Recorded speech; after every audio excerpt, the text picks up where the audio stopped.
It's Thursday, it's 8 o'clock, and I haven't finished what I was doing yet. Good evening, Adrian, how are you? You all right, Dave? Evening, everyone. Yeah, I'm there in a minute. I'm scrolling through Twitter because there's millions of... What are you doing? I was on Twitter tweeting, and I was retweeting via the ArkMD mag, and there's like 7 million... 7 million... Cyborg. Yeah. 7 million tweety things. I don't use Twitter. I can't get my head around Twitter or Instagram. Arguments, just full of arguments. People arguing. That's Facebook. Anyway, good evening. How are you, young man? Yeah, I'm good. Back at work like you, Dave, and everyone else this week. So, that's why bizarre, I've got no face, and my usual inability to speak properly will probably go tenfold tonight. Excuse me. And breathe, by the look of it. Breathe. No, that was a hiccupy burpy thing going on. Yeah. Very excited with Stephen coming on the show tonight.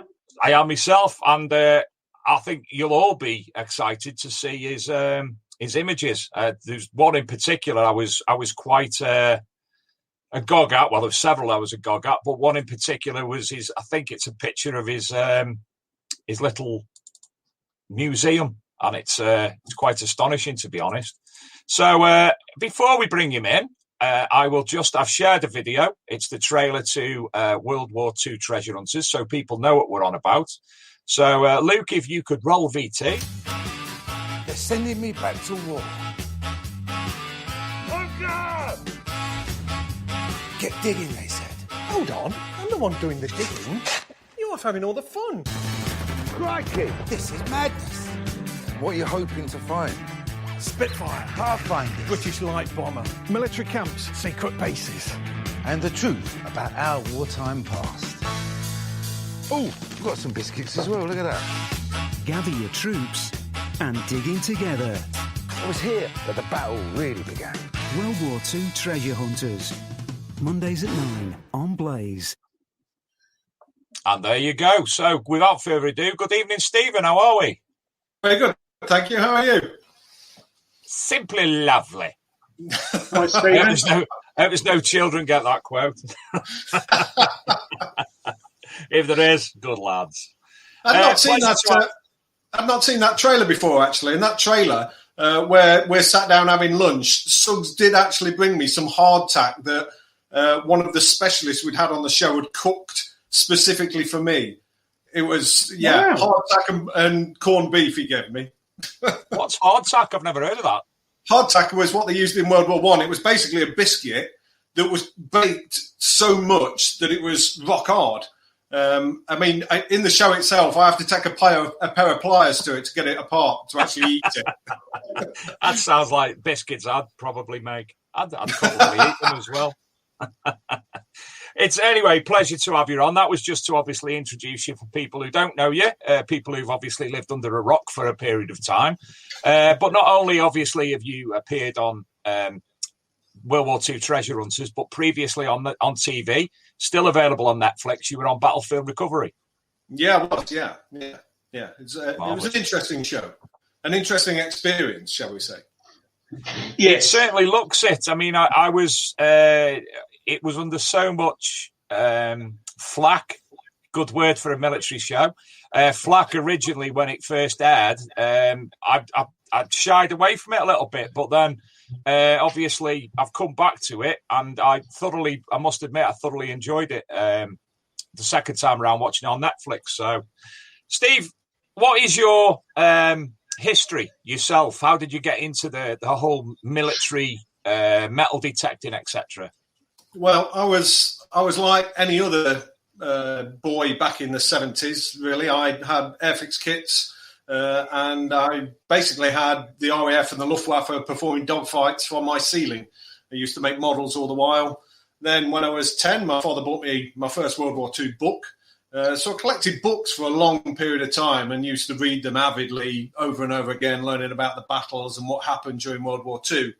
And then around about 25 years ago, I was on holiday in Normandy, and I was sat on a seawall at a place called Saint-Aubin-sur-Mer on the very last day of the holiday, and my 5-year-old son was with me. And it was quite a windy day, and there was a big old surf rolling in, and he suddenly jumped off the seawall, ran down to the edge of the sea, picked something up and ran back with it. And when he opened his hand, he'd got a cartridge case in his hand. Now, at that point, I had absolutely no idea what kind of cartridge case it was, but I just assumed that it was from the Normandy battle, from D-Day. And it suddenly struck me that the last person to touch this cartridge case was somebody that was involved in the biggest seaborne invasion that has ever happened and will ever happen. There will never be another D-Day again on that scale. And a couple of weeks later, I got my first metal detector, and that was it, really. I then spent the next 2 or 3 years digging up Coke cans, beer cans, fag packets, and condom wrappers. And on one very memorable occasion, I actually found a beer can in which was a fag packet and a condom wrapper. So somebody had obviously had down the woods. So I very quickly learned the value of research, and that was it, really. It was just getting permissions and searching on old RAF bases, which was my first passion. It was always aircraft, so I used to search RAF bases and United States Air Force bases, and then I branched out into Army and POW camps, and that was it. We mentioned before the show we were discussing, because I couldn't place your accent, where you've lived in the past, and am I right in saying some of them locations are perfect locations for military bases? Yeah, they are. Yeah, I mean, I am at the minute. I'm in the Midlands, so I'm in Leicestershire, and there's places. Oh, gracious! There's thousands of places within an hour's drive of me. So it's really quite straightforward to find military bases. The key is, though, is to find a military base that I have certain criteria. So the first one is that it can't have a modern use. If it's got a modern use, it's just going to be full of cake tins and Pucker pie tins and Coke cans.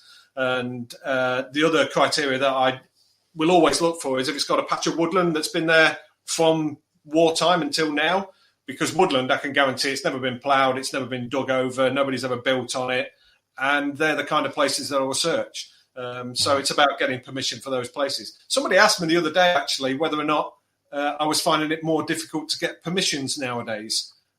I had to admit to them that I've never once been denied permission to search a site. I don't know what it is.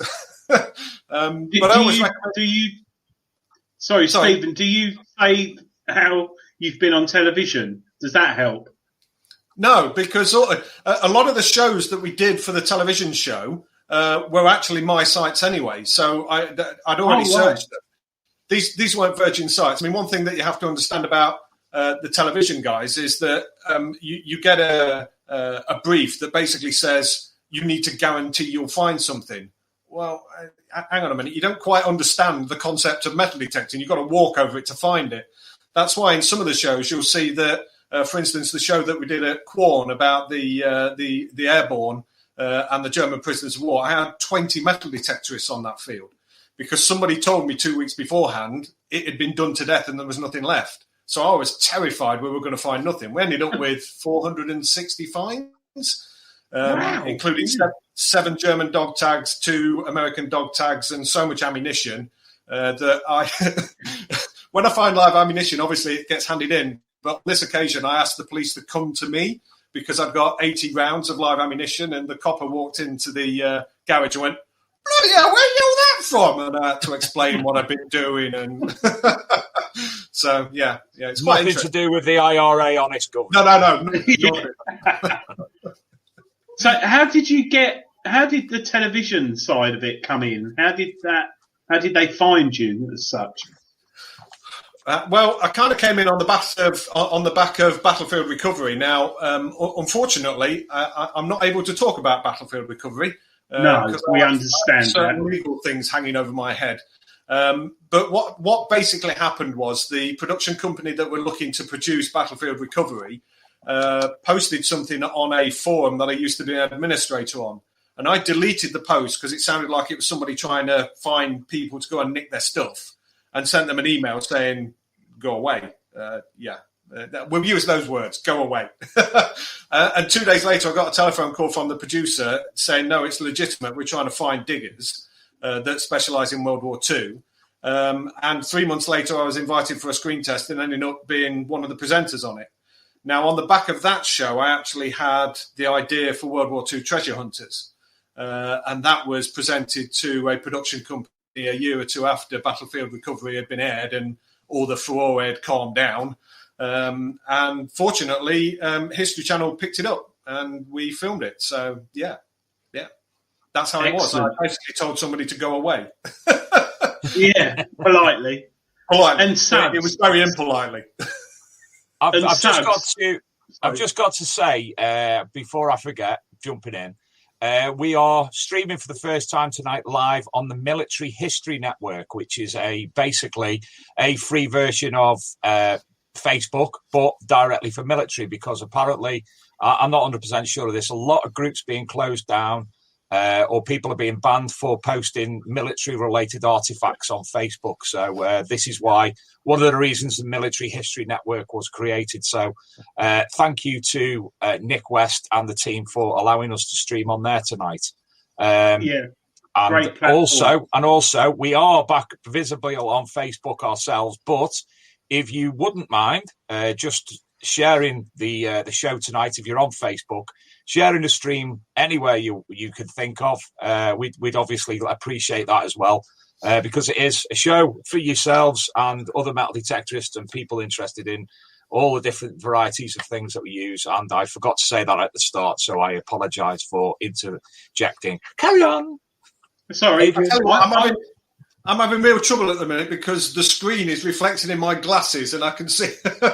So I keep trying to turn my head so that the screen's not there. So if I look a bit strange, it's because I'm trying to. Yeah, there you go. I just look really weird. Tilt the screen. Tilt the screen, of course. Yeah, but then you'll just see my ceiling. Put it down and we'll be looking at your shoes.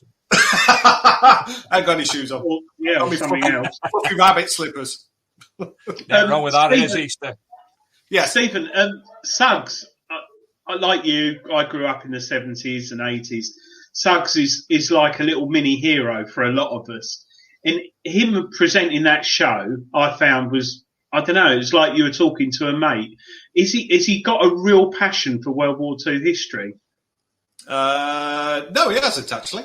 No, because he came across very quickly. But he didn't really have a passion for it. No, but he's one of the nicest guys I've ever met. He's really down to earth. Yeah, I found it. It confused me a bit when I watched it, because I was sort of waiting for him to come out and sing, but he didn't. But did he have a go at metal detecting or anything? Did he find it really interesting? Yeah, he did.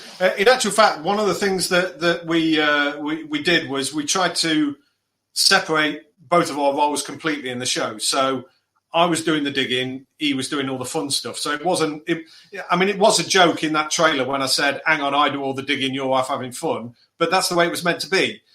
So he flew in the Spitfire, he flew in the Mustang. Funnily enough, the bit in the episode where he actually rings me and says, I think he's put the phone down on me, I did. Because he was just about to take off in a Mustang and I put the phone down on him.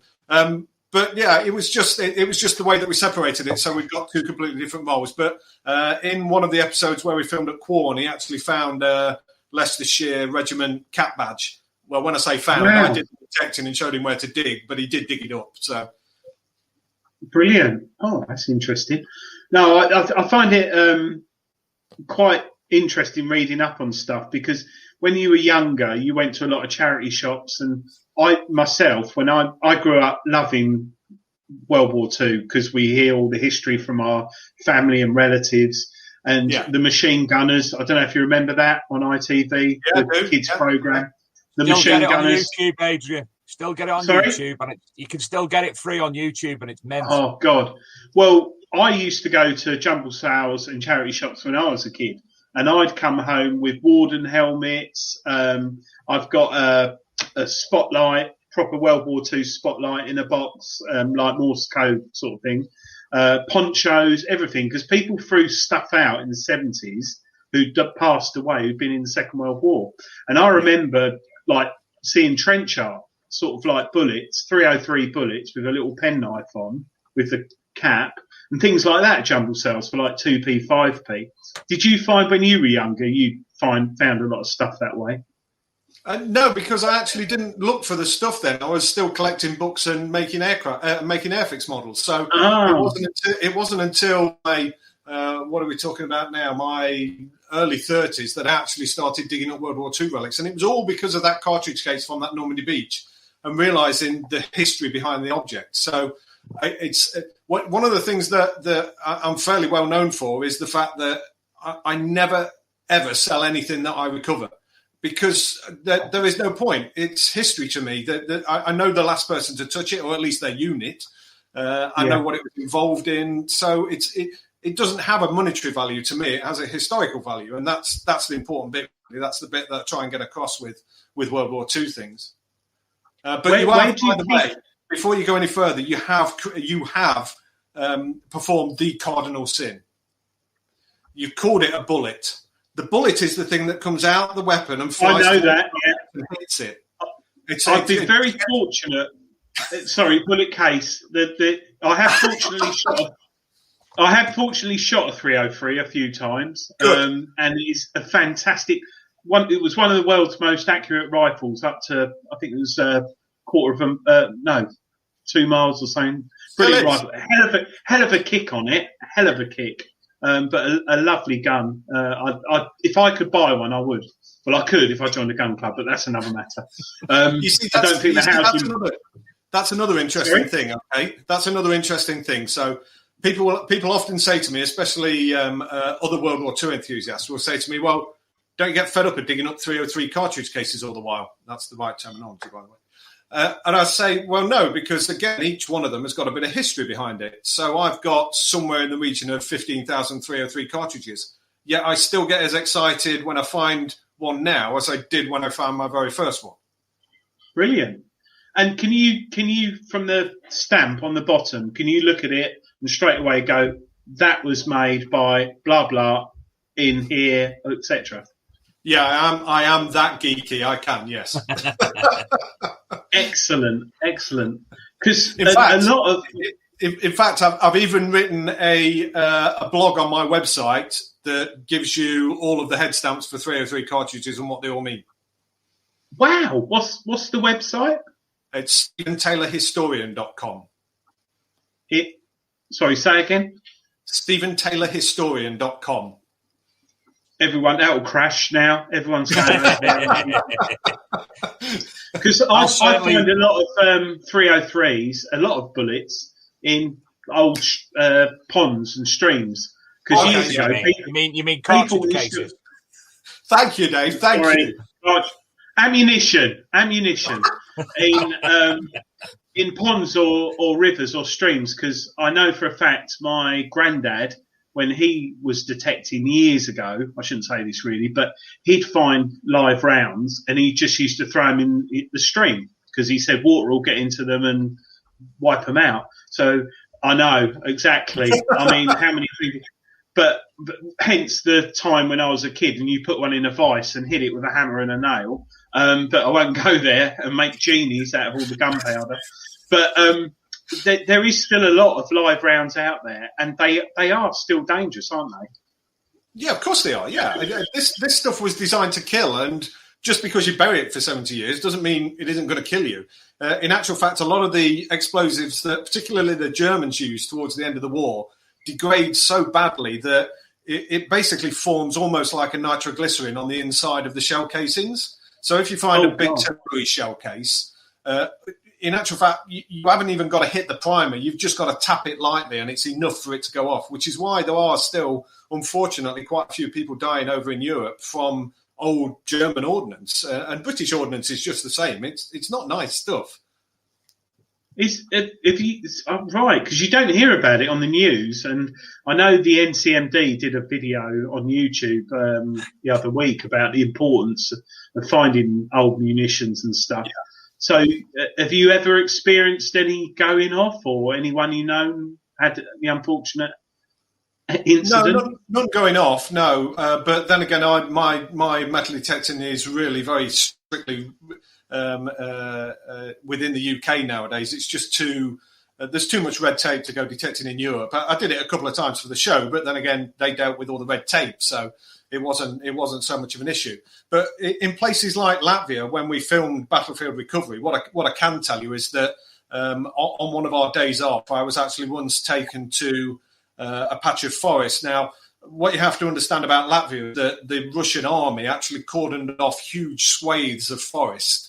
And when the Iron Curtain came down, these forests were opened back up again, but they were all in the location of where the Kurland battles used to happen. And now this was a static battle, basically, that went on for months and months and months. And it was the only area that the Germans never lost from Europe. It was the Kurland Peninsula. So we were taken to this forest one day, and we all got out. I took one step inside the tree line of this forest and nearly stood on a live 45mm Russian high explosive shell. So I stepped to the side and nearly stood on a German 7.5 centimetre live high explosive shell. So I moved to the other side and nearly stood on an RPG-40 grenade that was live. And you just stop. And the whole of this forest is just littered with live ammunition. And the guys over in Kurland in Latvia, the ones that we did the filming for with Battlefield Recovery, they recover tons and tons and tons of this live ammunition, let alone the soldiers that they repatriate. The amount of ammunition that these guys gather up. The Latvian army is basically on call to these guys morning, noon and night. And the EOD guys from Latvia will come out. They know full well that they're going to have piled it all in one location. And there's just tons of the stuff out there. Just tons. It's ridiculous. Yeah. Yeah, I do. I must admit, I do enjoy watching their videos generally at the weekend in the morning. The live video. There was one a couple of weeks ago which went on for about 10 hours, and it was absolutely couldn't stop watching it. Absolutely fantastic. Legenda. They're on Facebook. Legenda. Yeah. Oh, look at Legenda. Look at all this going pixelated here. Oh, if I stop waving it.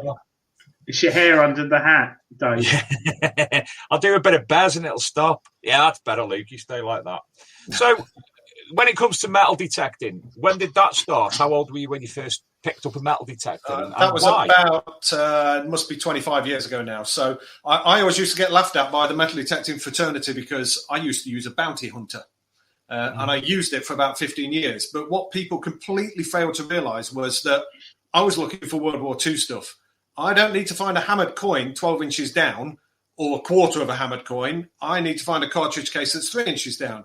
So a bounty hunter to me was ideal because it did the job that I needed it to do. I mean, now obviously I've been swayed by peer pressure and I've got a Knox, but you know, I'd still use my bounty hunter if I could. Unfortunately, I think it's broke, but yeah, I could probably fix it. So you went from a bounty hunter to a Knox? I went from a bounty hunter to a Knox. And funnily enough, wow. I'd actually been metal detecting previously with other guys. Particularly, my brother was very good at well, not very good at it. My brother was into World War II metal detecting as well, but he was the most impatient metal detectorist I've ever met. He would swing the metal detector 3 times and go, "There's nothing here, let's move on," and disappear off to the next field. Sounds like my son. But he was using an all singing, all dancing machine that had cost him 800 quid. I was using my 150 quid bounty hunter, and I was pulling more out of the ground than he was. I suppose really it's just knowing your machine, isn't it? It's knowing what it does and how it works. And it worked for me. It filled my garage with World War II relics. So I was getting onto that. You've obviously, how many bullet cases have you got? Did you say 15,000? No. Yeah, I said 15,000, but I said 15,000 303s. So that ignores every other caliber going. So in total, I've probably got somewhere in the region of 20,000 cartridge cases. Where do you store them? Well, strangely enough, the 303s mainly in buckets because I'm not going to line up 15,000 303s. Oh, right. The display would be really boring. But I have a... currently, I've moved house 3 or 4 weeks ago, so I'm just redoing my museum in a shed that I've had built. So I'm putting it all back out again. But prior to that, in my previous house, I had a double garage, and I dry lined one of the garages, and I filled that garage with stuff that I dug up. Wow, you could have a museum soon, by the sound of it. Quite easily, I would have thought. Yeah, I could, but unfortunately, I've not got the money to buy the building. I have been offered by a couple of people who already own museums to give me space to display my relics, but I've yet to succumb to that. There's a idea very good one in Essex called the Military Museum in Essex, and the guy was a collector. Have you heard of it in Malden in Essex? Yeah. And he was a collector, and it was ridiculous. He ended up with tanks and everything.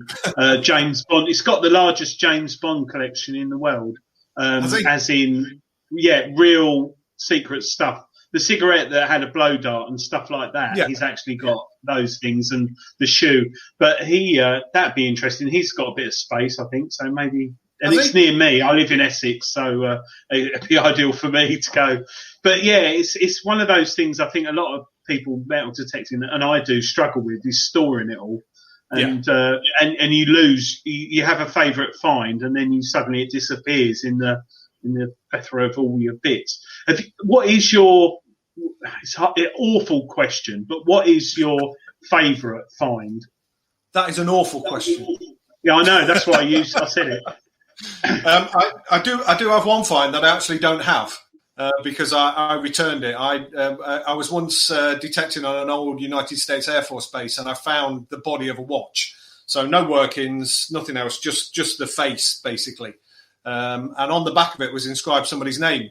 Now, fortunately for me, it got quite an obscure surname, and within 24 hours, I'd tracked down a woman in America who was trying to trace every member of the Jelks family, and she said she knows who that is, and she knows his brother.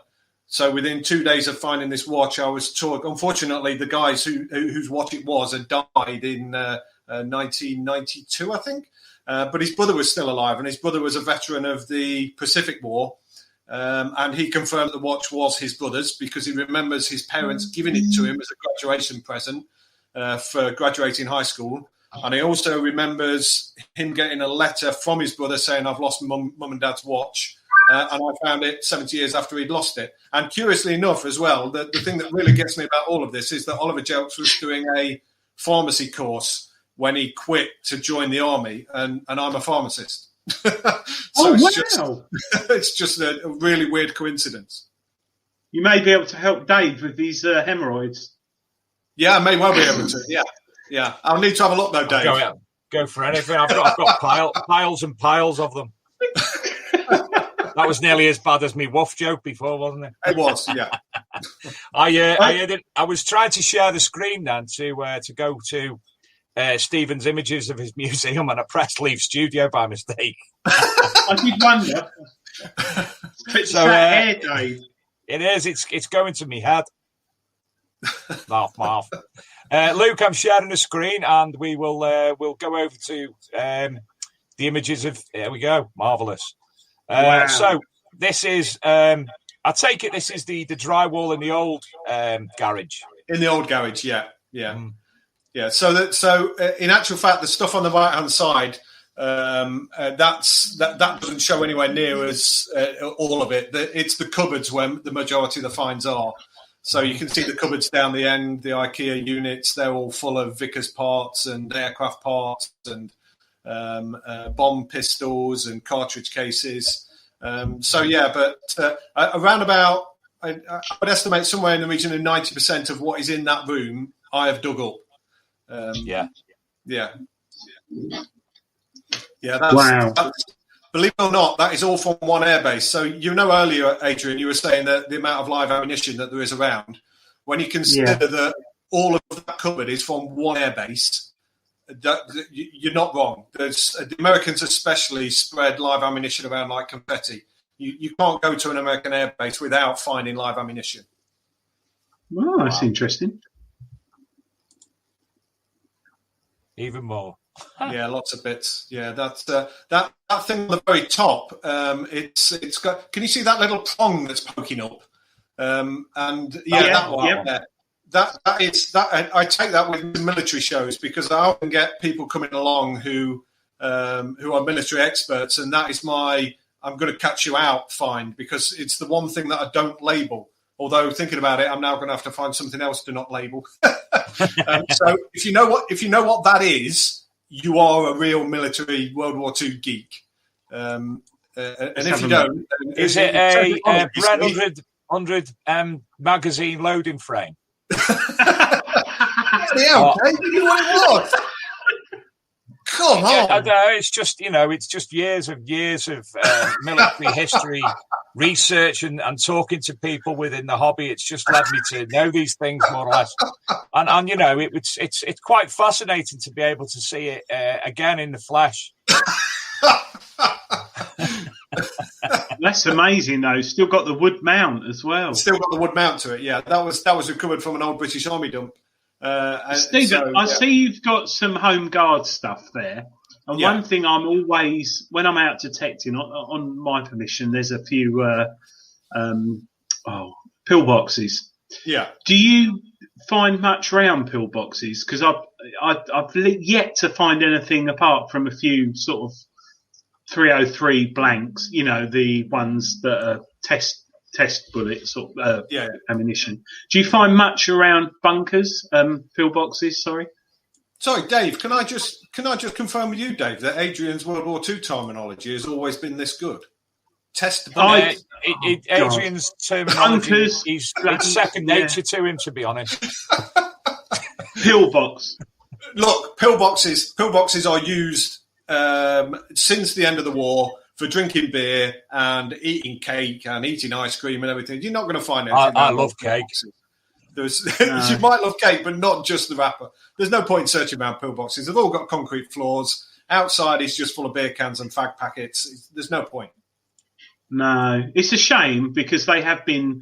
I think Chris Rogers on his YouTube channel the other month was saying how they're part of our history and they've been vandalised by ravers and people taking drugs, and it's such a shame because on the south coast Essex near me, we have a lot of pillboxes and some haven't been damaged, Some are really good condition, and farmers have used them for hay and storing stuff, and they've not been vandalised. And I think that more time should be spent on looking after them, really, and somehow protecting them. But I just wondered, because you see a pillbox and straight away you think World War II, oh, there might be some ammunition around or something, cap badges, or even a little, I don't know, coins. I have found some coins around them, but that's about it. So it's interesting. I'm more interested in the location from where the men came from to man the pillbox, rather than the pillbox itself. So right, if there was a barracks nearby, I'll search that, but I'll never search the pillbox, because it's just you'll just find modern stuff. And this comes back really to what I said at the beginning about research. It's all well and good saying, okay, well, there's an RAF base here, but if it's got a chicken farm on it and a carpenter's shop and an HGV park, you're not going to find anything. No. How do you investigate how do you go about looking for the right sort of permissions? You said aircraft bases, but apart from those, do you look at any other areas? Like training camps or anything? Yeah, very much so. And I have got a number of permissions on training areas and old army camps. And again, some of them are actually shown in the show World War II Treasure Hunters. So Garendon Park, for instance, was a site that I tagged along with Loughborough Coin and Search Society with, because they told me that one area of a specific field was full of military stuff. Now, one of the reasons that I joined that club was basically to help them with the military items, because they were finding stuff that could potentially be dangerous and didn't know what it was. The other reason I joined it is so that I could clear all the military stuff away, so that they could find the medieval stuff that was underneath it. So I'm kind of being used in a way, but I don't mind. But yeah, there's lots of sites like that. So I have a site over in Northamptonshire that's an old gunnery range that I was alerted to by a guy that was walking his dog and saw a mortar fin poking out the ground. Went and found the landowner, and you get permission and find the stuff. The first time I ever went to that site, I was there for an hour and I had to stop because my car was at that kind of angle. I've got so much stuff in the boot. It was ridiculous. It's interesting, though, because in the first lockdown, I was, like everyone, desperate to get out detecting. And I detected my front and back garden. Not massive, sort of 50-foot front, 80-foot rear. And I was finding hell and all things. And I found a few 303s. And my neighbour, who he took over the house from his parents, who bought it in 1936. And he said, "Oh yeah, you'll find a lot of military stuff." And I said, "Why is that?" He said, "Oh, it's World War I training camp." I was like, "Really?" He said, "Yeah, all our houses were built on a World War I training camp." And since then, I've researched it and looked into it and found the local pub with pictures of soldiers outside, and it was huge where I live. And it's there. The history's there if you want to find it, but no one ever says, "Oh, where Adrian lives, his house is built on a World War I training camp." And since then, I've been detecting nearby, the fields nearby, and I found a cap badge from the Irish Fusilier Regiment, and I managed to trace it back to what I think is the person who wore it. So it's really interesting. There's a lot of history there if you do your research, especially from detecting in your garden. Yeah, there is. There's an awful lot. And one of the things, like that range I was just talking about then, the range where my car was at this ridiculous angle because I'd found so much stuff, I can find no record of it anywhere. There appears to be no record of it. Another interesting thing that I found is that when I research sites, I actually found that there was an old grenade range in a little village. I won't name the village because the council will go mad. But in a little village near where I live, there's an old grenade range that was in a sand pit. Well, that sand pit's not there anymore, basically because it's got a bloody school on top of it. I will guarantee that there are hundreds of grenades under that school that have not exploded because the Mills bomb, the number 36M, was notorious for not going off in about 10% of occasions. So there's going to be a load of live grenades underneath that school. Wait, watch this space. Yeah. One of my friends has actually got an old United States Army training area, and the council have built, again, I can't tell you where it is, the council have built a playground at one end of it, and he always assumed that the end that they'd built the playground at was the safe end, because he knew the butts were down the other end, the point at which they were aiming at. But he decided one day to go and detect on the playground because he felt like having some spare change. Found about £2.80 in loose change and 2 live American grenades. Oh my Lord! But it's everywhere. It's all over the place. The government just cannot afford to go around and clear up the areas. They just can't afford it. It would cost billions. No, it's interesting though, because we had Nick West. You know Nick West? Yeah. Yeah, we had Nick on the show a few months ago, and he was saying about a lot of metal detectorists will find a bit of iron or a bit of aluminium and don't realise, to them it looks like trash, but it is actually could be part of an aircraft or like a gun mount or something like that. Yeah. Do you quite often get people contact you and say, I found this, it just looks like a bit of iron, and you turn around and say, oh my God, that is a blah? Yeah, all the time. I get 4 or 5 emails every single day through my website asking for help identifying things. Most of the time I can help out. I have to say though that if you have any military expert or relic hunter like me that says they know everything, they're lying to you. You don't know everything. Every day is a school day, and there's some stuff that I don't know. There's some stuff that I can't identify. But I try my best to help people. Especially those that send me pictures like a gentleman did about 3 weeks ago with a live high explosive 2-inch mortar on the draining board covered in washing up liquid foam because he'd obviously been cleaning it. To which I said, yeah, you need to get that in the back garden like now and get it off your draining board, you bloody idiot. But if it looks like a bomb and smells like a bomb, it's probably a bomb. Yeah. Definitely.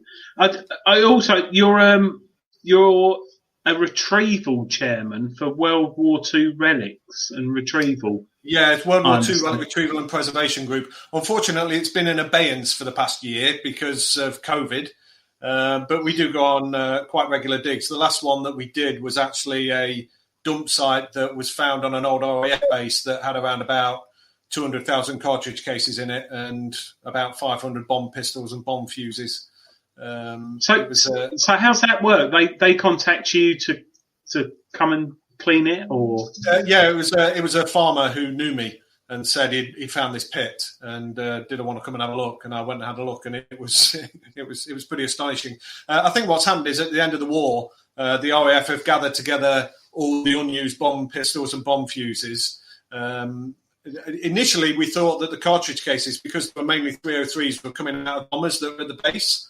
But we then discovered, and this is how geeky I am, we then discovered that some of them had got Bren firing pin marks.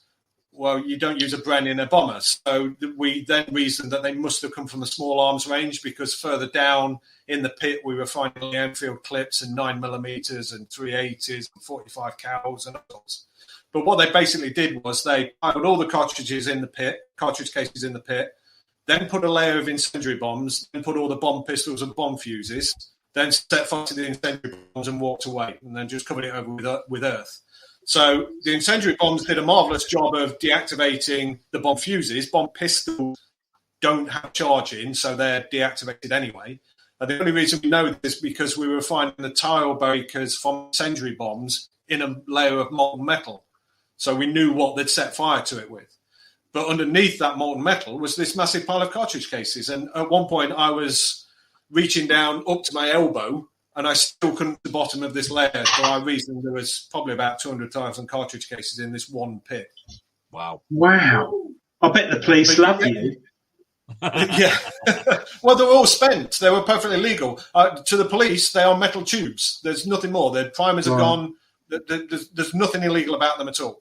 There was no live cartridges in there at all. There was no live bomb fuses. There was nothing. It was just all burnt, and But there's places like that in every single base. Every single base at the end of the war will have disposed of the stuff that they haven't used. And it's just a matter of finding it. That's all you've got to do, basically. So is it normally a field sort of next door or a bit of farmer's land that they just drive it to? Anywhere at all. Yeah, it's normally. For instance, I know where the dump site is for. Crikey, I forgot the name of it now. One of the United States Air Force bases, but the dump site is 2.5 miles away from the outer perimeter of the airbase. Wow! But I know the unit because I found it in the records, and I've been to the site and I can see it's a dump pit. But yeah, it's things like that. Kim Bolton, that was the one I was thinking of. They make fireworks. We got someone in the chat room saying, "Ooh, look at that ugly git, a Mr. Addicted to Bleeps." Talking about you. Mr. Chris Addicted is to talking Bleeps about you. He's far, far uglier than me, and he's a ginger. He's a fox. He's a fox. He's not a fox.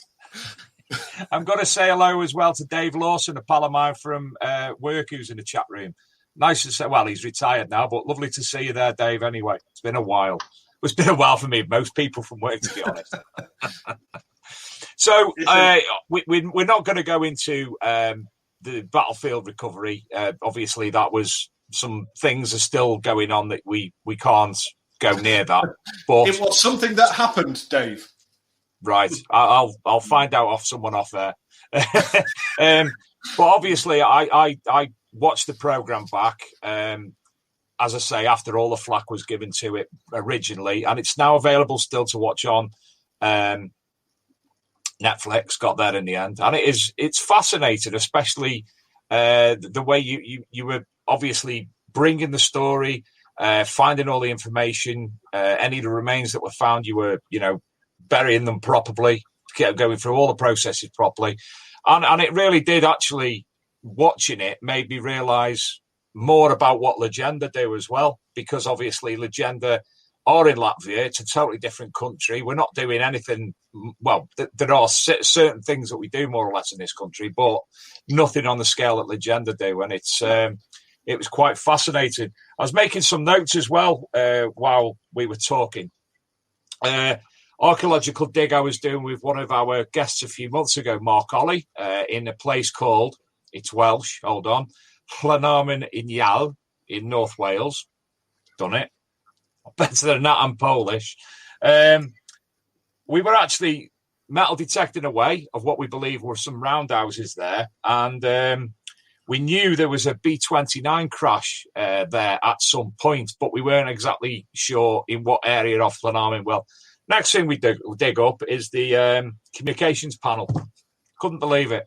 And then I start rivets, and being an aircraft fitter by trade, going back to my claims to fame for that was working on a Fairy Gannet and also on a Gypsy Moth when I was an apprentice at Airbus in Chester, picking loads of rivets up. And I'm like, they're rivets.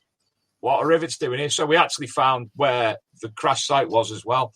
So absolutely. And it's something I'd love to do again in the future. I've got a book here somewhere. I mentioned it a few months ago. Got too many books. It's about the air crashes of the White Peak. So obviously I live in Congleton. There it is. White Peak air crash sites, even by Pat Cunningham.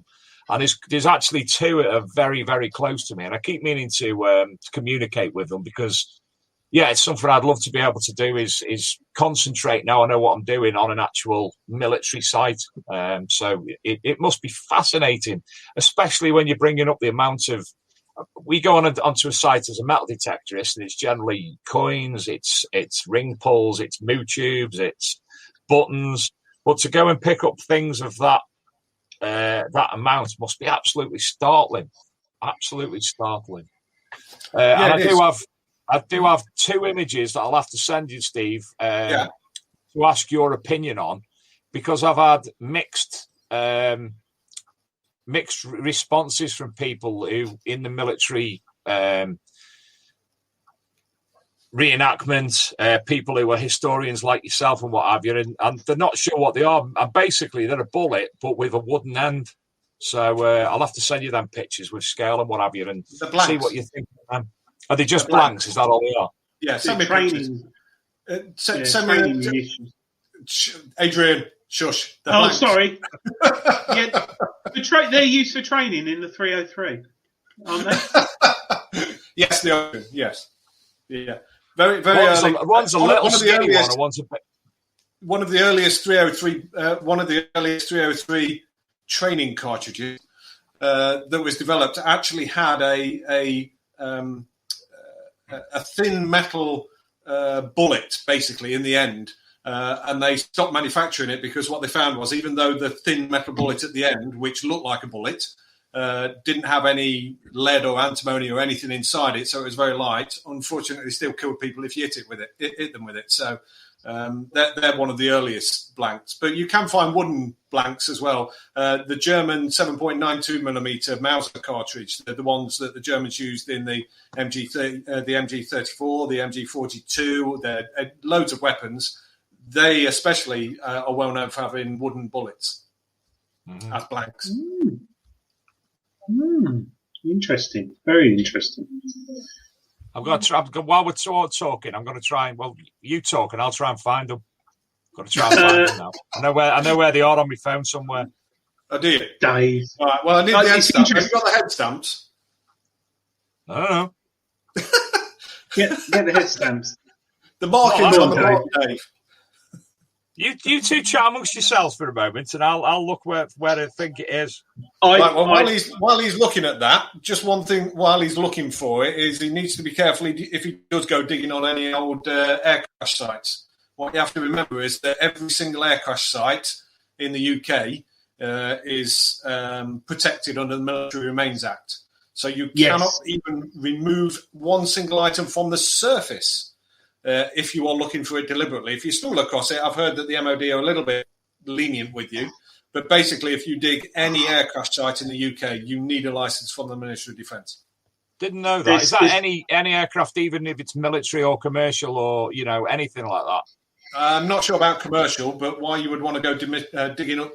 No, I mean, say it's a bit peculiar. A Piper Apache or something like that. Something that's not military then. I'm not sure, to be honest. I just know the Military Remains Act. I'm a military expert, not unfortunately civilian aircraft expert. So that's interesting, Stephen, because one of my permissions, we started detecting, me and my mate, and the farmer came out and he said, over there near that tree, he said a plane crashed in the Second World War. And most people probably think, oh, great. And I was like, uh-oh. And straight away I phoned Jules, Julian Evan Hart. And he said, keep away from it, mate. And we found it.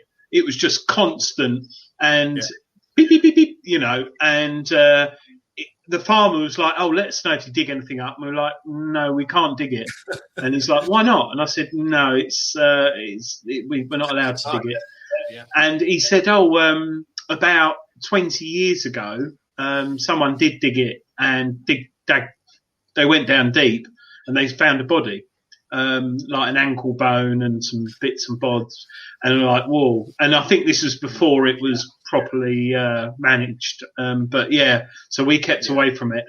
There is an airfield near me, actually, which was used in the Second World War for damaged planes in Essex. You might know the one, Bradwell. Do you know that? I don't know Bradwell. No. No, it's there's an air base there, British Air Base, and I've got a permission near there, and it's currently closed because apparently it's dangerous because there's a lot of live ammunition there. But that's quite interesting because my dad actually, bless his soul, he passed away last year, but he recollects when he was with his dad who drove lorries that planes were coming in with sort of half an engine out or the wing, and they used to crash land. And just after the runway, they had a forest where they planted pine trees, which the planes could crash into if they missed the runway. And there's a lot of wreckage there. And it's quite interesting because we found a lot of flares. Do you find a lot of these big flares that we used to guide the planes in? They're like quite huge things. We found, and they were literally in this forest. And like what you said earlier, They're not deep. They're probably 2-3 inches, just literally under the ground. You can literally find them with your hands on the surface. Yeah. But were those flares used to, I presume they were used to guide the planes in from... Well, they were used by the planes as well. The planes would fire them to notify ground crew that had got, for instance, a wounded man on board. So they would be used. The interesting thing about those flare cartridges, if they're the ones that I'm thinking you're referring to, did some of them have a gnarled rim? So they've got... Yes. Yeah. That's so that they can tell what colour they are at night. So one with a completely plain rim is just a standard white flare. And I can't recall off the top of my head, a quarter rim is green, half of the rim gnarled is red. But that's the reason that they've got gnarling on the edge of the rim. It's so that you can tell what colour it is at night, especially when you're in a plane and you've got, you're getting back at 3 a.m. and you need to fire a red flare. You need to know what it is. So they'll have gnarling on the rim. Oh, wow, that is exciting. Is that on your website? No, it's not. No, that's me being a geek. No, but it's things like that I love, because at first I thought it was a bullet, and then I thought, no one, it's huge. They're big, aren't they? They're like RNLI flares. Yeah, 1 inch. And I've got quite a few of those, and you're right, they've got that rimming on them at the bottom. Yeah. If you have a look, rimming, sorry. Different rims. Hang on, Dave's laughing at something. He said rimming. Oh, for God's sake. We're not talking about shafts tonight. Well, you were talking about flares, and I thought you were on about your fashion sense.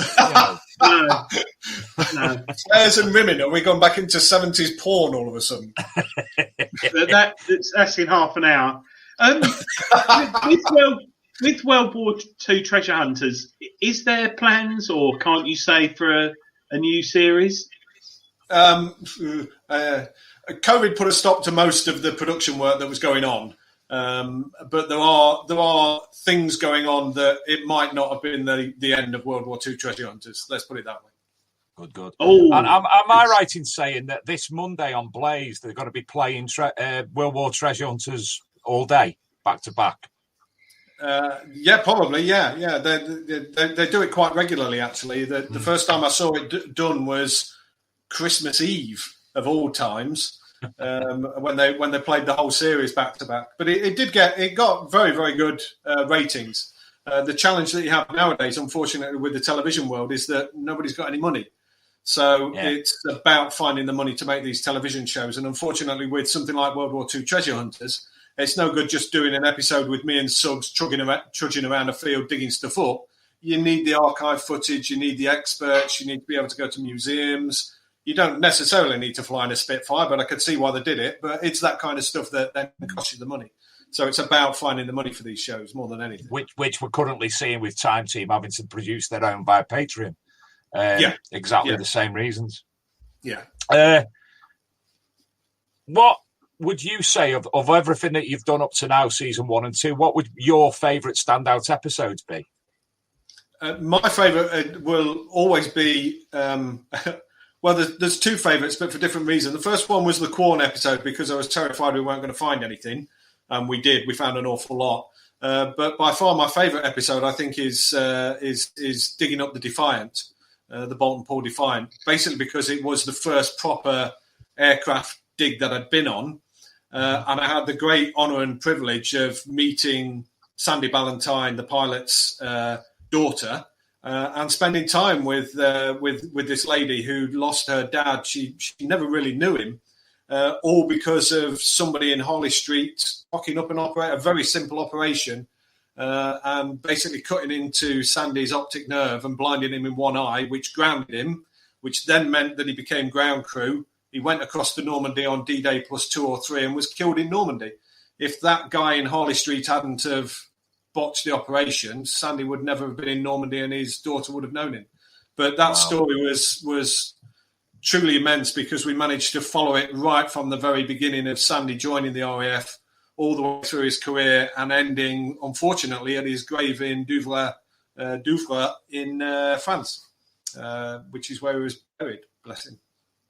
Wow. And are there any locations that you would like to do more than any other? Yeah, I still have quite a few locations that I keep on the back burner because every time one of these series comes around, I will produce around about 24 different stories for the show. The producers themselves will come at me with 10 or 12 as well, and between the two of us, we'll whittle it down to a series of 8. But there are a lot of locations that I would still love to dig.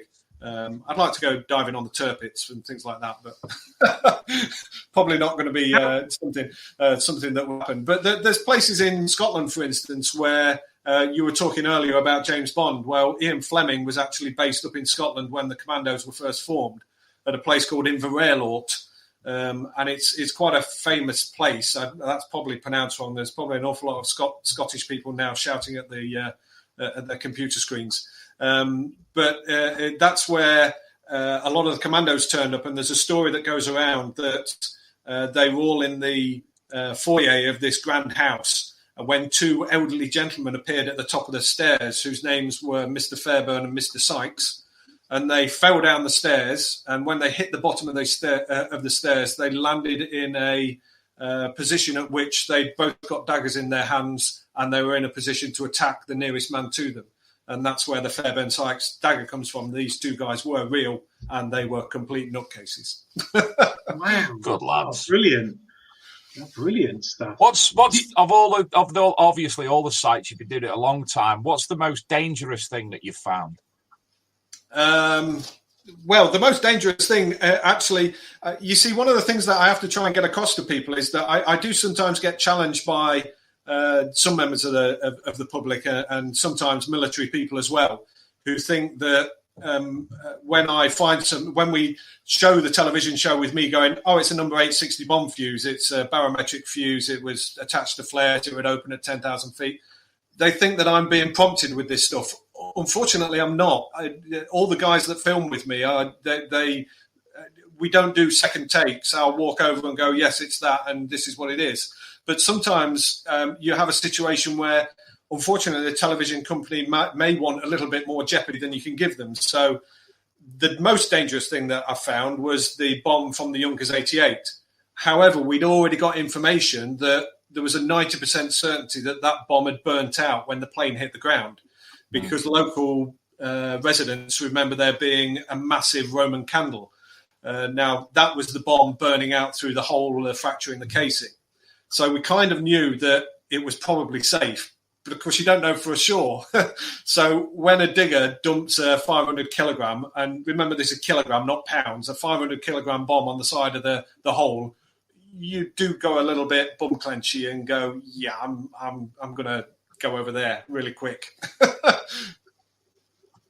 The show itself again, what procedures are in place, health and safety wise, behind the scenes to just in case purposes? It's a full health and safety procedure. So we all have a health and safety talk at the beginning of every single day's shooting. The talk is repeated after lunch. And it's just governed. And one of the main things is that if anything's found that people don't know what it is, they don't dig it. So it stays in the ground until somebody, either myself or one of the other military experts that we have with us, goes along and identifies it.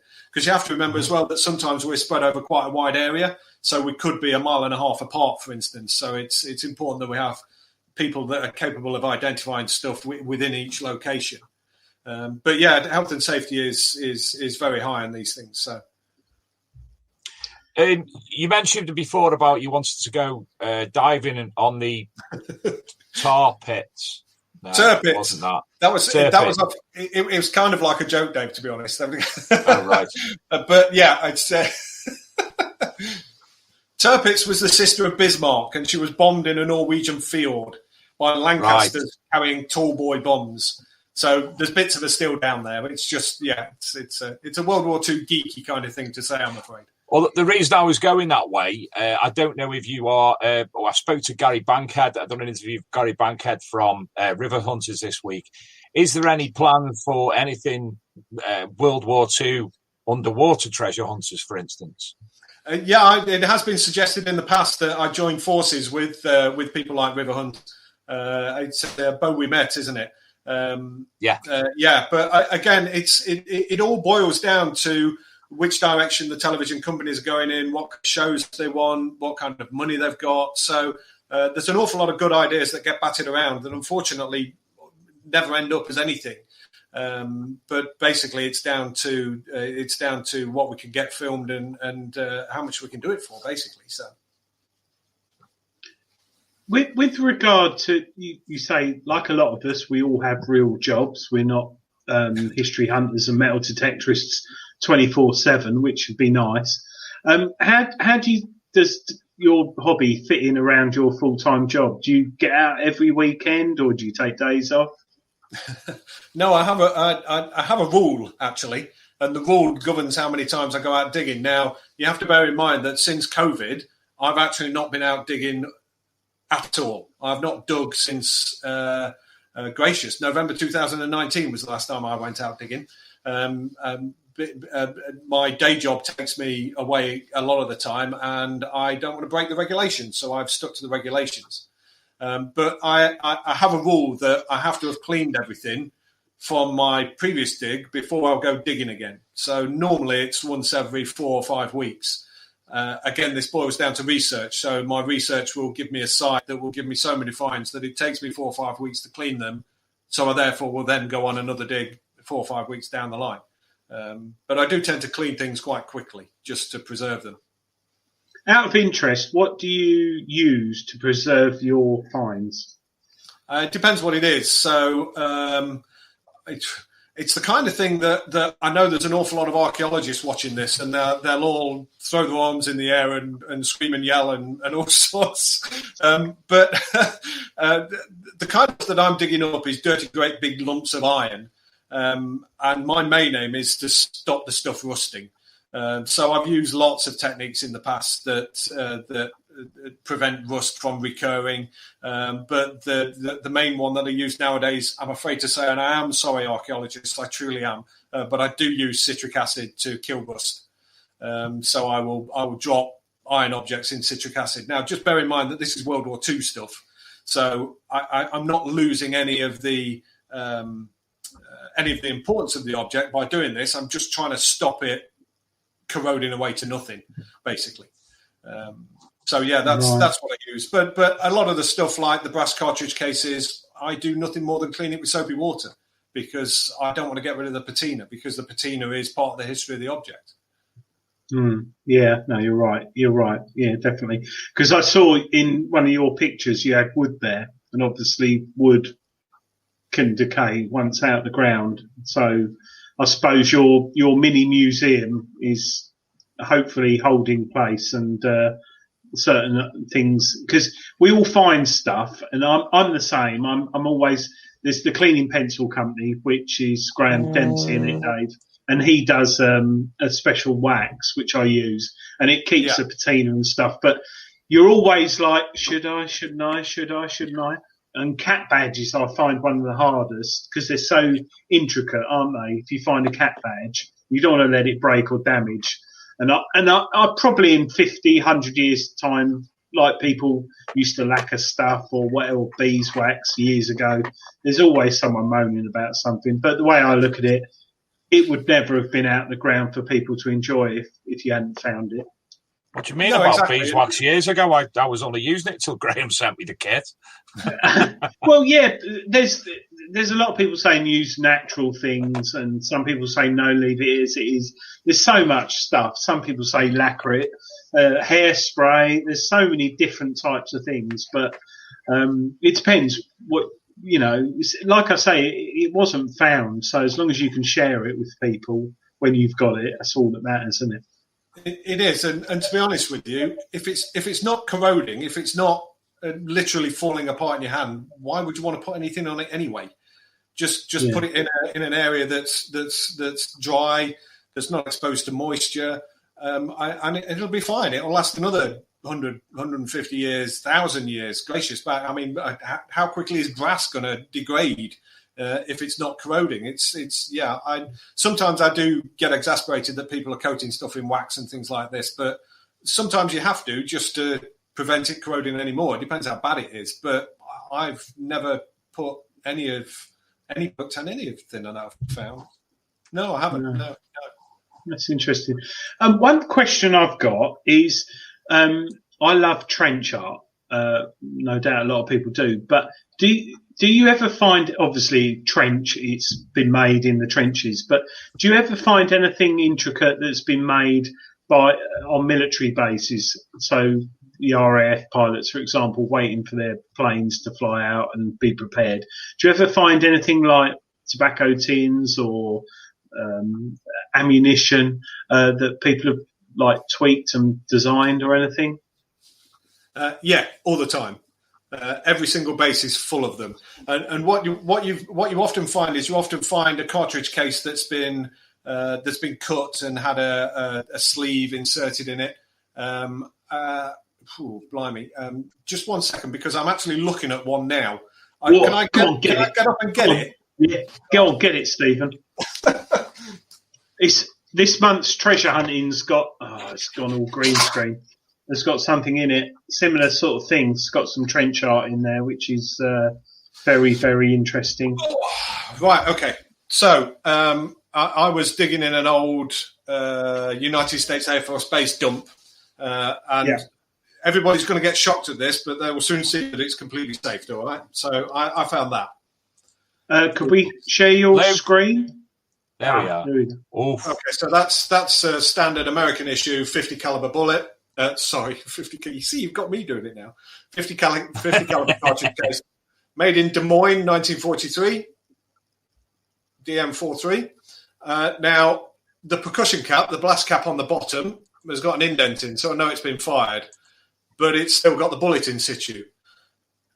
Now, it wasn't until I got it home and cleaned it that I also realised that there's actually a groove halfway down the case, and if you just twist it, it comes apart. Look at that. So somebody has taken this cartridge case and they have inserted this metal sleeve into it in the process of turning it into some form of trench art. Now, what they finally wanted it to be, which we'll never know because it ended up in the dump site. But that is a 50 caliber cartridge piece of trench art that came out of an old United States Air Force dump. And I presume it was going to be a lighter. It could actually be something like a matchbox to keep his matches dry. Yeah. But that is the kind of thing that you find. And I found, crikey, I must have found 10 lighters made from small arms cartridge cases in the past. Wow. Are they very... Adrian, I'm going to have to interject because it's draw time. Luke, could you share the screen, please? And we'll go over to Digger's Dips draw in a minute. Some of those. It started in 5. Oh, here we go. 3, 2, 1. Right, Steve, pick a number between 1 and 39. 37. Adrian, 7. and I'll go for 27 then. Keep it in the 7s. And the first prize this week is a Reading Land book. Second prize is a cleaning pencil, courtesy of the Cleaning Pencil Company. Composite cleaning pencil, cleaningpencil.com. Could be Adrian. And third prize, entry into any Diggers Dips draw. Don't forget, this is a free draw. Number 7. Oh, no. Oh, God. Adrian, psychic. Yeah. Well done to Diddy Superman. Is that Scotty B? He messaged me today. Stephen, second number, please. 25. Adrian? 11. And I'll go for 11. I'll go for 11.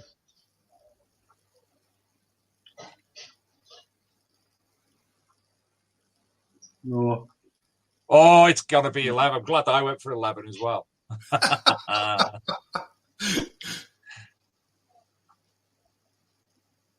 12. 12. And the winner of that is Norman 182. Stephen? 17. Adrian? 27. 13.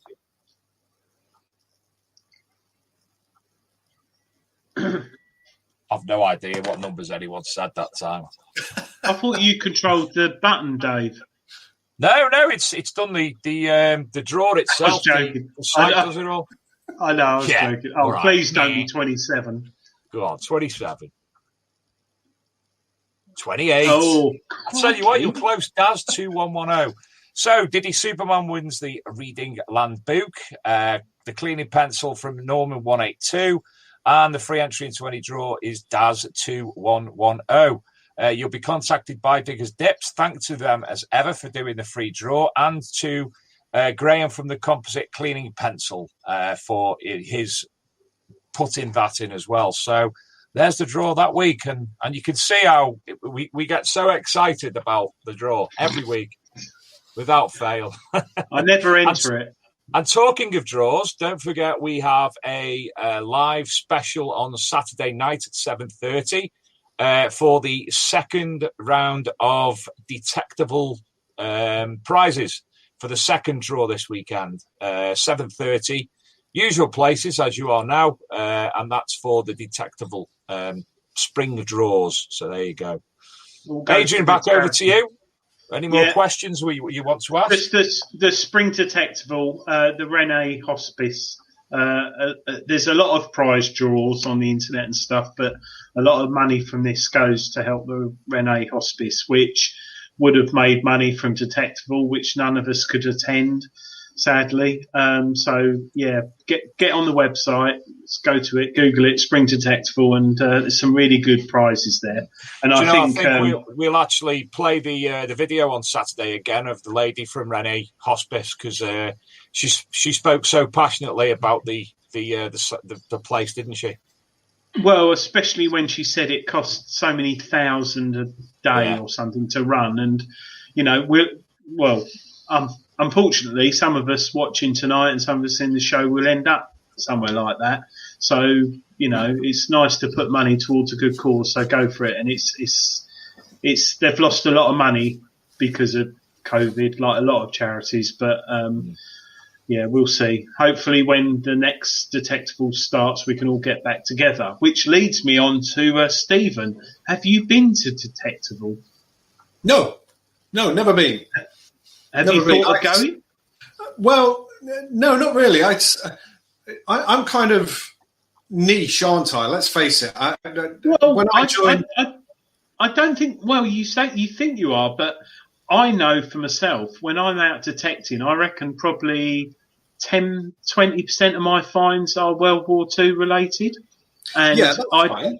That's fine. But when I joined Loughborough Coin and Search Society, the running joke that went round was that if any of the regular detecting guys found anything military, it would go in the nearest hedge. Now, unfortunately for them, a few weeks after that, I did a talk on military finds. And somebody at the end said, what do you do if you find a Roman or a medieval coin? I said, well, strangely enough, I do what you do with World War II stuff and chuck it in the nearest hedge because it has no interest to me whatsoever. So that's why I've never been to detectable. It's not something that I feel like I would actually fit into, if you see what I mean, because I want to find World War II stuff. I'm not bothered about coins or buckles or things like that. It's just I'm very centred on what I'm looking for. So I take it you'd go otherwise to a lot of military, got the pixelation, military events. Yeah, I do displays at military events as well. So the main one that I attend each year is the Victory Show, which is in Cosby in Leicestershire, which hopefully will run this year. It's normally the first weekend in September. And I have in the past been to places like War and Peace and done displays there of the kind of relics that we've dug up. The first time I went to War and Peace, I went with a couple of good friends of mine, and it was really good. Have you ever been to Bunker Bash? No, not been to that either. No, it was a big one in Essex. We have a secret nuclear bunker. I don't know if you heard of it. We've got one in Norwich. Yeah, 1950s. It can hold about 800 troops. And it's a bungalow in a forest, and you go underground. It's got operating theatre, train station, BBC broadcasting studio, everything. It's huge. Google it, the Essex secret bunker. And about, blimey, it was a few years ago, they had a bunker bash and they had a military reenactment. It was predominantly World War II, and they had Germans and English, and they had guys digging bunkers and tents and staying all weekend, and they reenacted it, and they were living it. They were eating the food that they would have eaten in World War II, probably those biscuits. But I took my son and my mate and his son, and it was the best day out ever. And of course, you got stands selling stuff. You got people talking about stuff. It wasn't metal detecting, but it's all history, and it's all something which was really good. But I think it's one of those things. It got technical issues, and now COVID, obviously, because I suppose with COVID, Stephen, you're struggling to meet up with your chums one-to-one at these events. Yeah, very much. A lot of them, they've all been cancelled, so don't meet them anymore. But we'll be fine. We'll come out of this eventually, hopefully. Yeah, I think we're well. As a pharmacist, we could start asking you COVID questions, couldn't we? I'm here for military stuff tonight. I'm not asking. Oh, Dave, he's not going to do it. It's all right, mate. We'll talk. I'm sure we'll talk about trench foot. That's the only thing I can think of that's military related and chemists and what have you. I don't want to see your rash, Dave. You keep it to yourself, mate. I showed you before the show. I know. You could keep it to yourself. Oh, again, gosh. no. I've got a couple more questions. Somebody asked at the start of the show. I did write it down. What would be your ultimate war memorabilia discovery? Cool, blimey. Well, I'm not sure whether or not it's memorabilia. I mean, the one thing that I've always wanted to dig is my favourite aircraft of World War II, which is a Hawker Typhoon. So any piece of Hawker Typhoon that I've dug myself, to be honest, would probably be my most favourite find. It used to be Spitfire, but I've now found two pieces of confirmed Spitfire, and then went and dug an entire Spitfire up. So that one's gone on the back burner now. But yeah, anything from a Hawker Typhoon, really. Good aircraft. Yeah. It was the Hawker business jet, the 125. I was working on at Airbus mainly when I was there. The Hawker Typhoon had a serious fault that they remedied in the most simplistic way. When the Typhoon first came out, the tail used to fall off when they went into a dive. So what they did was they got little rectangular pieces of metal and riveted them all the way around the tail, where the tail joins the fuselage, and that prevented it. So it's one of those things of World War II ingenuity that the way around it was just let's put some rectangular pieces of metal on it to hold it together. You see, if it was nowadays, they'd use the aluminium tape instead, and it'd still fall off because they use that on most wings as well.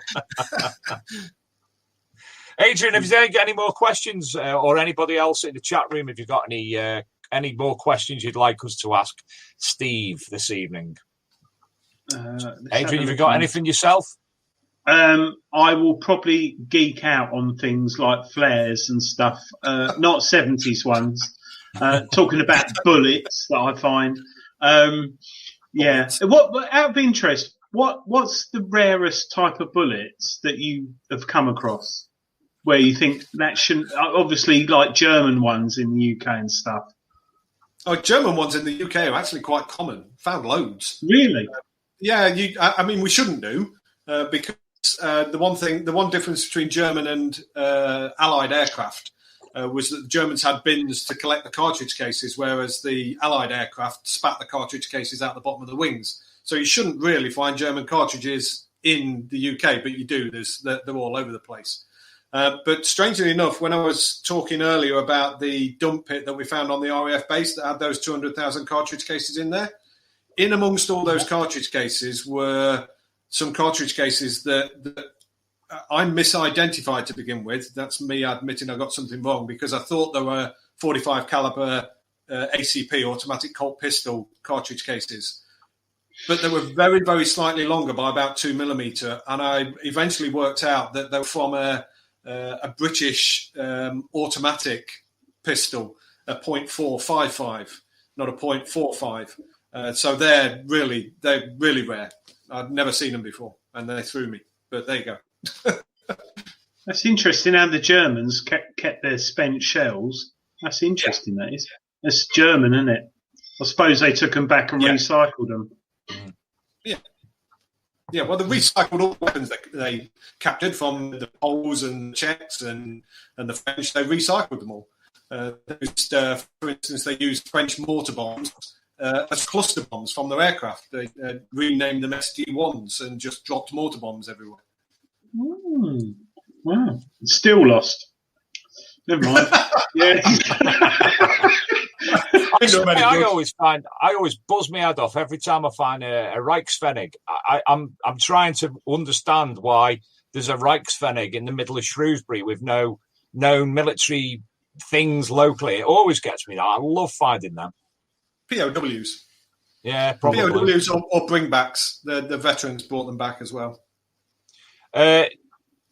Costas Constantino is asking a question earlier on, which I think is where he can get entry into the Detectival competition. If you go to detectival.com, there will be a route on there which will take you to the competition, and you'll be able to enter how many times you want and whatever you would like to on there. So no worries there. I'm right in saying it is detectival.com. If I look on my phone, actually, because just Karen Google sent it. me a picture earlier. It's all right. Karen sent me a picture earlier. I just don't know where that is either. Did she? She did. Excellent. And that's this Saturday. The lovely Mrs. Becker. This Saturday at 7:30, isn't it, Dave? That's correct. And there's the picture. www.detectival.com/competitions. So, and she said it'll be better this week because she's using Mark's Mac instead of a laptop that kept on going last time. Yeah, so very slow. Very, very slow. Well, I can't see any more questions in there. Next week, I'm hoping to have. I've not organised the guest as yet. I've been a little bit busy, and I've not been able to message him. But we've got somebody who has agreed to come onto the show, and I'd like to get him on sooner rather than later, given the position on the British television-y type thing that he is at the moment. So I'll chat to him in the coming days. Now I'm off work because it's been such a long week at work. Yeah.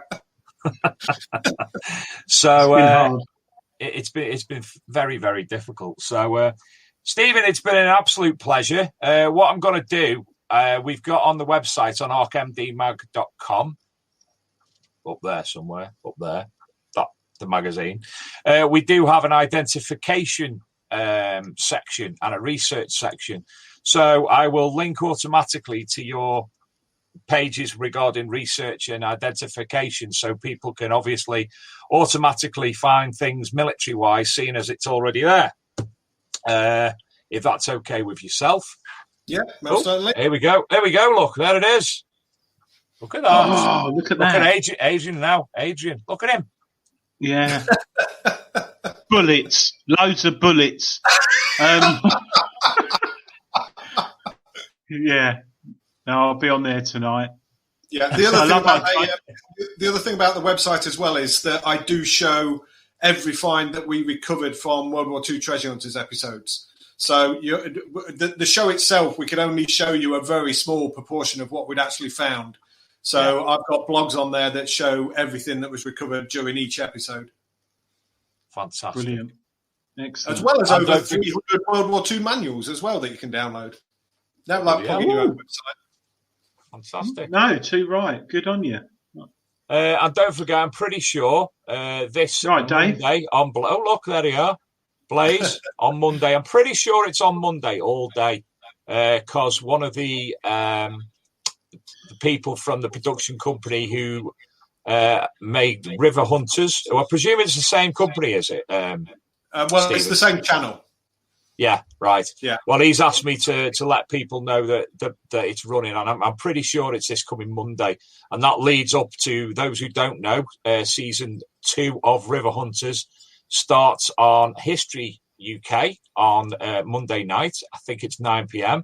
Me and Adrian have been lucky enough to see the first episode, and it's a doozy, isn't it, mate? Adrian, stop geeking out. Really, really good. Yeah, really good. By a satellite, that, mate. Yes, and one of the got a very long tongue. So have I. One of the finds in particular is it's of national importance to Scotland as well. Having a tongue. We're having a kiss off. I'm not joining in. Now, Tiger. No, it's random. Costas Constantino, Detectable organised the raffle. Detectable.com, contact them. They'll have the, I don't know, it'll be admin at detectable.com, but there'll be if you go to detectable.com, there'll certainly be a link there for the email to contact them, and that's who are running that particular. Or are you talking about the prize draw that we have during the show? If that's the case, it's Diggers Dips, and you can get them via www.diggersdips.com. So not sure what you're on about there, but I'm sure it's sorted. Right, well, tonight, everything's working fine, so we'll be able to have the viewers' finds on tonight. So I've added some of last week's in as well. There's some fantastic ones. I've learned how to make videos now, haven't I, Adrian? Yes, you've got a computer now, Dave, and you're making... it's not a computer, it's on my phone. Oh, really? Yeah. Yeah. Always no, it's good. Really good, mate. Well done. Stephen, is there anything else you'd like to add before we leave? No, I'm great. Thank you, guys. It's been an honour and a pleasure. You're more than welcome. If you want to come back anytime in the future to discuss any new information, to discuss any new series, anything like that, give me a shout and we'll sort that out. No problem. We're here every Thursday night, sadly, for most people, but we are here with bad dad jokes and such like. And Adrian always has to lower the tone by saying things like shaft or rimming or things like that. Always rimming,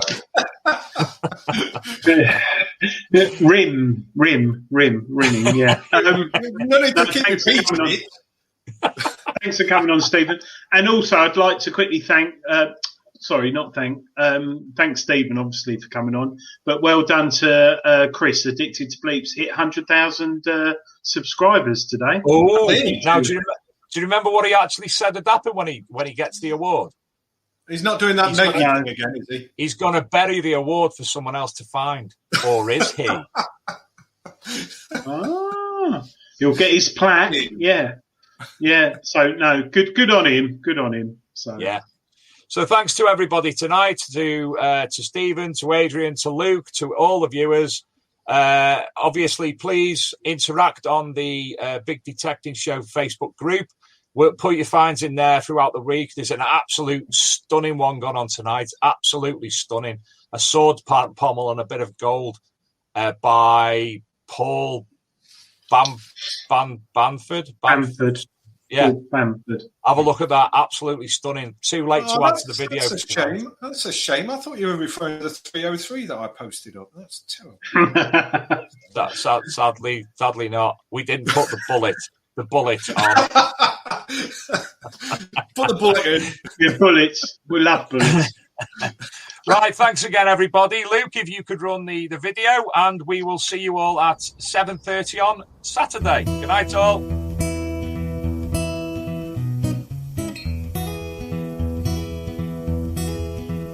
Will you search the lonely earth for me? Climb through the briar and bramble. I'll be your treasure. Actually, I'm going to have to redo that one because I put the wrong one on. No idea where I'm looking.